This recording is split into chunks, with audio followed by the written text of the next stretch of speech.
Okay, so now what I am going to do is to add a foot to my bowl, or my pinch pot, so that it doesn't roll over, that when I place it right side up, so that it doesn't roll. So I'm going to put it back down to the shape I want. And there's a couple tools that you should probably have: a fetting knife, a fork, a slip, something to apply the slip, and you'll need a piece of clay to make a coil. Now, this clay is already wedged up. I'm just going to take a piece of it, and first thing I'm going to do is just start to get it into a coil shape.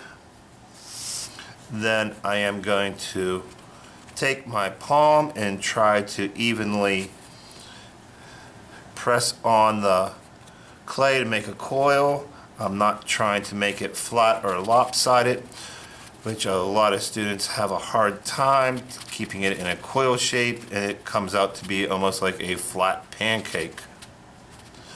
That's more than I need, so I'm going to take that.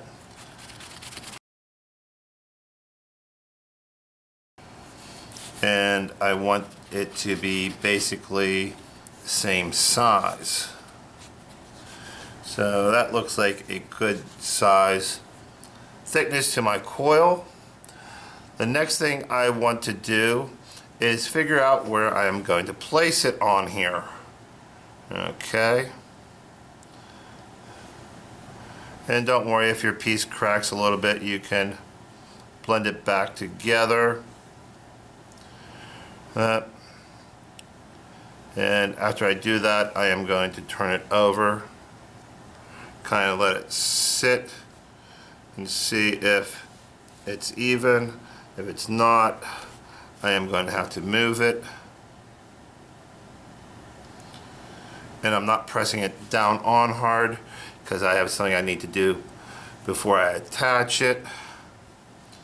And that looks like it's going to sit pretty nice and even. So I'm going to take it one more time, turn it upside down, and I am just going to make a little mark where I want my coil to be. Okay, I'm going to take the coil off. I'm going to take the fork. I'm going to rough up the area. It's called scoring. This is so that the clay attaches really well to the coil. I'm going to rough that up, and I'm going to rough my coil up just a little bit. I'm not trying to put big grooves on it or into the clay, just enough to rough it up so I can attach it. I'm probably going to have to go back and blend some of this clay nice and smooth when I get done, but that's not a problem. Next thing I'm going to do is take a little bit of slip, and this is going to act like glue. And then I'm going to take it and just brush it all around.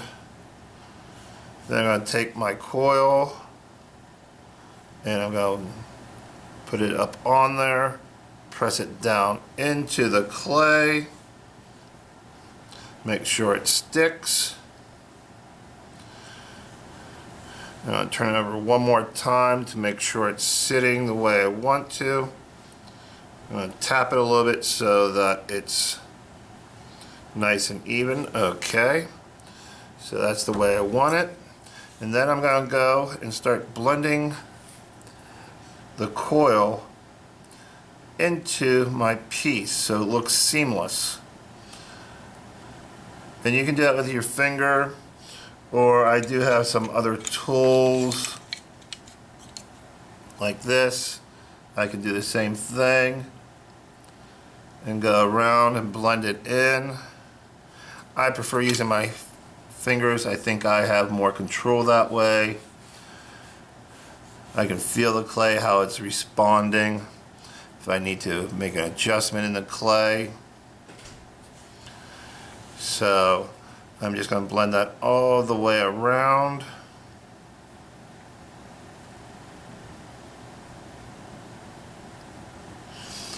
smoothing it out as I go so that you can't see the seam.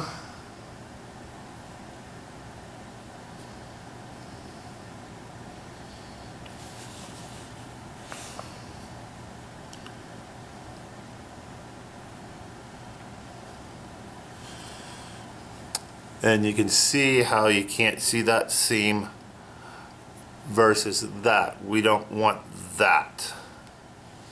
We don't want to see where you attach the coil.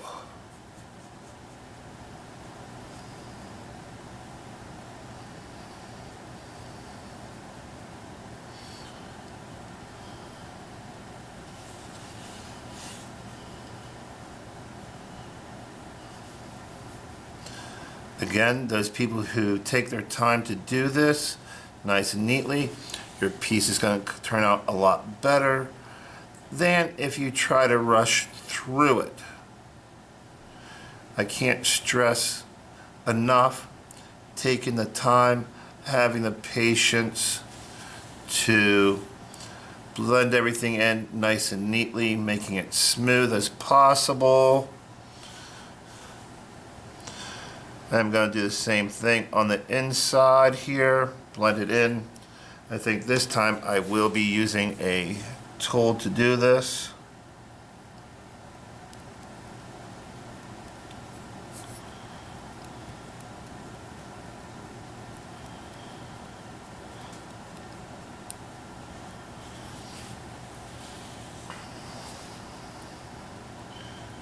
This is where one of those banding wheels come in handy. You can just turn it, makes it easy.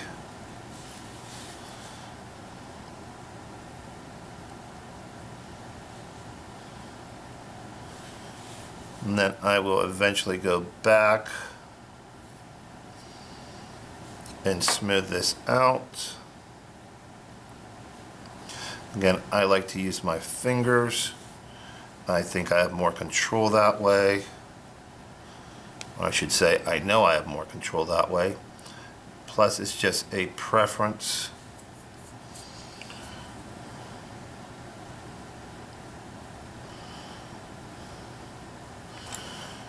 Take my sponge. I'm just going to clean it up.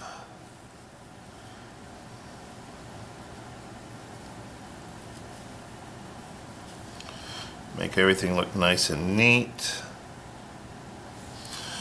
I'm going to turn it back over, and I might have to tap it once or twice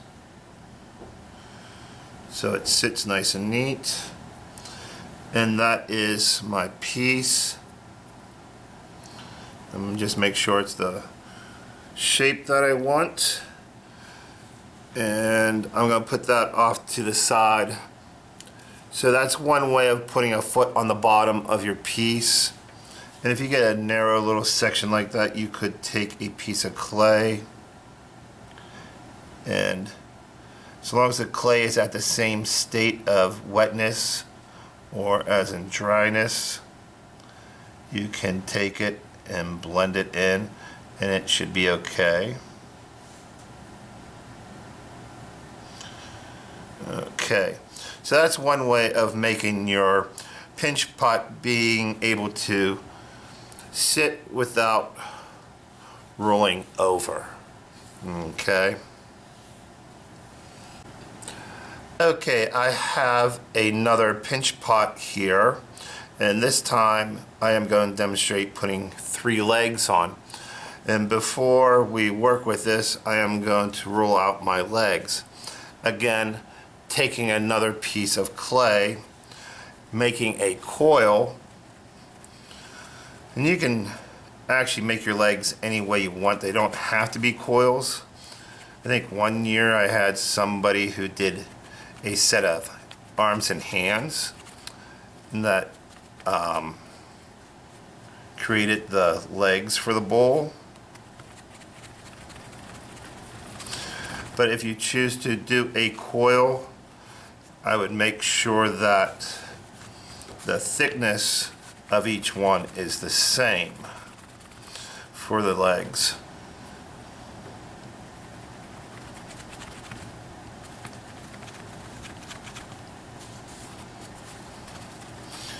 And you should probably do 3 instead of 4. 3 legs will allow your piece not to wobble. There is a greater possibility if you add 4 legs that your piece is going to wobble. Now I'm going to cut these. I'm going to cut 1 to begin with. And I want my leg to be that long. I'm going to stack it up. Cut. Stack it up. And now line up all those ends. And I'm going to trim all 3 of these up once to get about the same size. Okay, I'll put those over here. Give me my pot. And you want to do this kind of like in a triangle shape. So you kind of want to have a little triangle. Okay, and at the end of each one of these triangles is where you're going to place your feet. And first thing again, I am going to score up the clay so that the legs attach really well.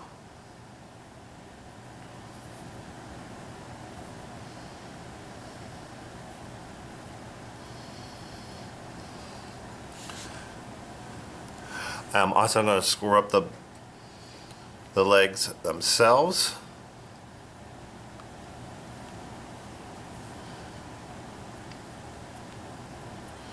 That way they stick better to your piece. It's up to you on how fat you make your legs or how skinny you make them. Then you are going to have to, again, slip them. And then press your legs on. You don't want to press too hard that you collapse your bowl, but you want to press it on. And this is where I would like to use a tool and blend them together. And I'll show you something else I'm going to do to make sure that the legs don't come off. Again, a banding wheel would be great to use when doing this. Easy to turn. So my little safety net or trick is I take a little piece of clay and make a real skinny coil.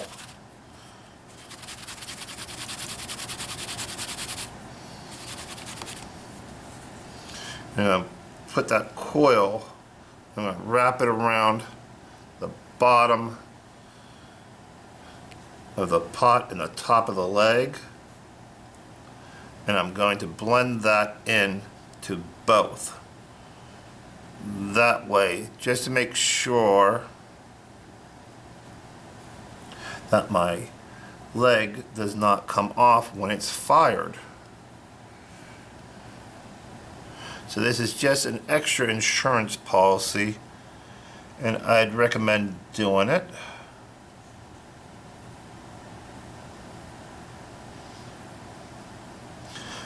You might have a little bit more than you need, so you can always just rip a little bit off.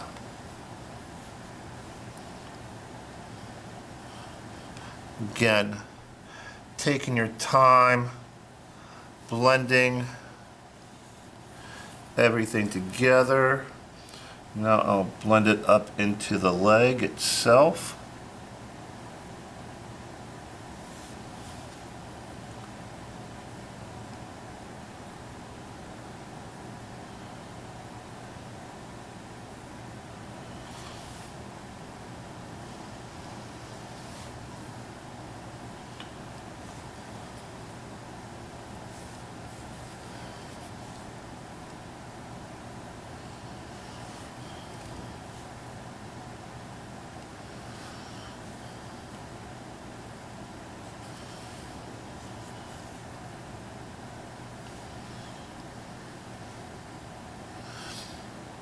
supporting the legs so that it does not break or come off.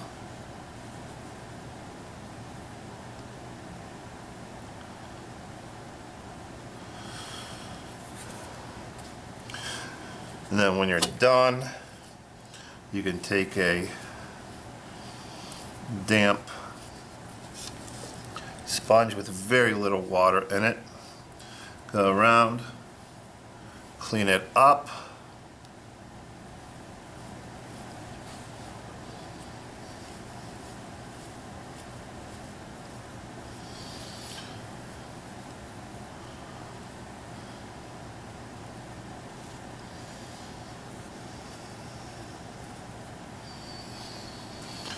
And then you have one leg on.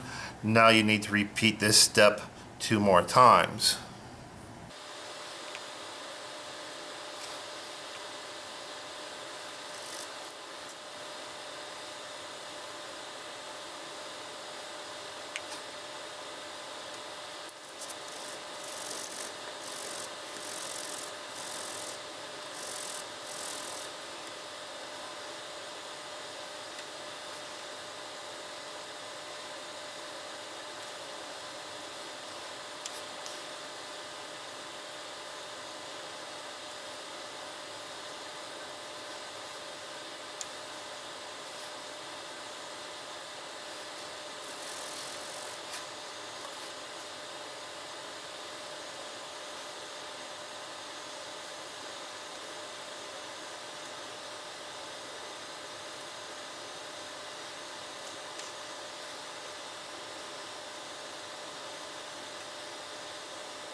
I would let this dry and stiffen up a little bit before I would actually turn it over and let it sit. And there's my piece.